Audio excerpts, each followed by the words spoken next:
Hey everybody, Mr. Regan here, and today we're going to be looking at our last question in our review, dealing with the diagram that we see and evolutionary trees. So let's go ahead and get into it. Looking at our diagram here, you're going to see that the question we're looking to answer is what does the evolutionary tree diagram above show us? So we have our evolutionary tree with our three trees in this evolutionary tree, and we see the tree is connected to the common ancestors. What does the diagram and the tree show us? Let's go ahead and take a look. Our options are all three species share a common ancestor and are equally related to one another, according to our tree.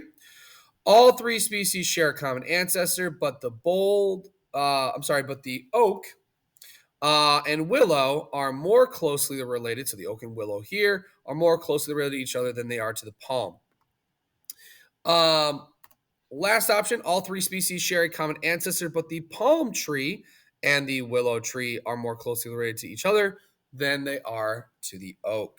So looking at the diagram, thinking about what it shows us in terms of the relationship, take a second, pick your answer, pause the video to go to select it, and then unpause it to go over it.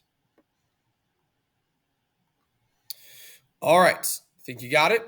Let's go ahead and take a look. So when we're looking at our tree diagram of our trees, you'll see that our lines help us understand the relationship. They're all connected to the common ancestor, and at each point, we know that there are shared structures. More importantly, we know that species inherit their body structures from ancestor populations. So, knowing that if we draw our lines back, we know there'll be some common ancestor where they inherited certain structures. So if we go back to where these two lines meet, we know there'd be a common ancestor here.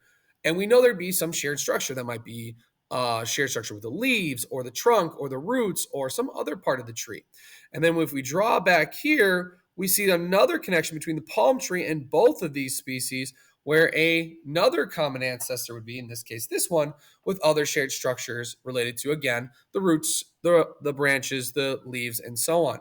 So if we're looking at these, we will know that they're all related, yes, to this common ancestor, but our oak tree and our willow tree are more closely related. We know that because they have shared structures that the palm tree does not. So they're more closely related, like siblings compared to cousins and aunts. And though they're all related to common ancestors and do have shared structures, their shared structures are more common and they have more of them.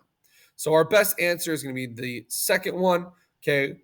And they are related to the common ancestor, but these two are closer related. So that's the answer. If you have questions, reach out. Otherwise, we are all done. So please submit your review.